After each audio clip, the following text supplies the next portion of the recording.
Hi everyone, today we'll be doing question number 256 on LeetCode called Paint House. So we're given a row of n houses.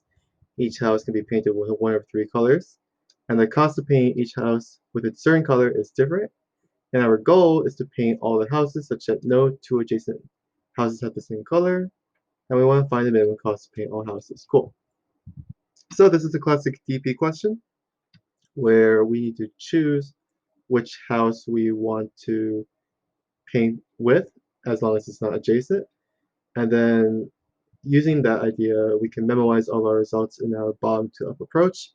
And by the end, it will give us the minimum cost of all of our houses. So let's see how that works. Let's just use this as reference. So we have 17 to 17. We have 16, 16, 5. And we have 14, 3, 19. So as in plan bottom up, we're going to work on our bottom. We're going to work starting from our bottom and work all of our way up and keep memorizing our results. So start from the bottom, we're going to just call these any three colors. We're going to call them green, red, blue because none of them can be adjacent of the same color. And so from here, we can say that these are the minimum costs of these three houses, and we can't change that because there's nothing below them. So this is set in stone. So what about the next row? How do we choose the minimum cost by choosing this house as well, this 16? Well, we can't choose the 14 because the 14 is in the same column as it. So instead, we have to choose between the 3 and 19. And since we're always going for the minimum, we choose the minimum between these two, which is the 3. And we're going to add 3 to it to get 19. So we can say at this house, the minimum cost of choosing this house as well as anything from previous was 19. Same thing with this next 16. The next 16 chooses the minimum between anything none in its rows. So the 14 and 19. It's going to be 14, so we add 14. So this updates to 30. Same thing with the next one with this 5. 5 chooses 14 and 13 is minimum, which is going to be 3. So if we add 3, we get 8. And we keep going. So let's go to the next row now that we've updated everything here. 17 chooses the minimum between 30 and 8, which is 8. So we add 8, which gives us 25. 2 chooses the minimum between 19 and 8, which is 8. So that gives us 10. And finally, 17 chooses the minimum between 19 and 30, which is 19. So this gives us 36. Since there's nothing above it, this shows the accumulated cost of choosing 3 separate houses in each row. And from here, we can choose the minimum, which ends up being 10. So the answer to this DP question is 10, which is exactly the same result. So as we can see, all we have to do is keep track of what our previous row was, as well as the current row that we're updating.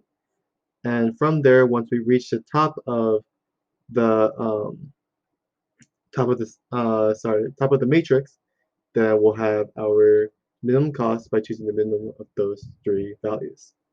So let's just call the previous row. Initially, it's going to be always cost 0 because we can't update the first row. Then from here, we say for let matrix 1 cost.a plus. We're going to call the current row where we're at. And let's update the current row. So we can say current row of 0 is going to be the math.min between the previous row's first column and the previous row's second column. Once again, as long as it's not in the same column, we're A-OK. And then we do that for the other two columns. So current row 1 is going to be updated between 0 and 2. And current row 2 will be updated between 1 and 0.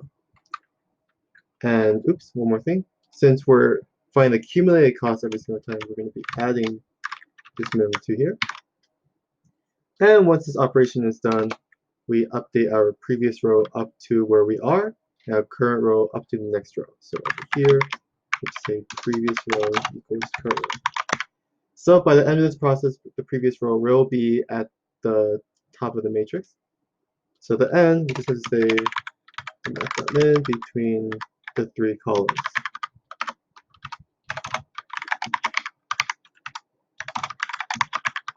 Let's see if this works. Oops. Works just fine. Oh. If the cost is empty, let's return 0. Awesome. Let's talk about runtime here. Runtime, we're just going through the entire matrix row by row. So, and math.min, as we know, is just an O of 1 operation. So this is just O of n, where n is the number of rows in our matrix. So with that, if you have any questions, please let me know. I'll put a link to my GitHub as well as the question itself down below. I'll see you guys next time.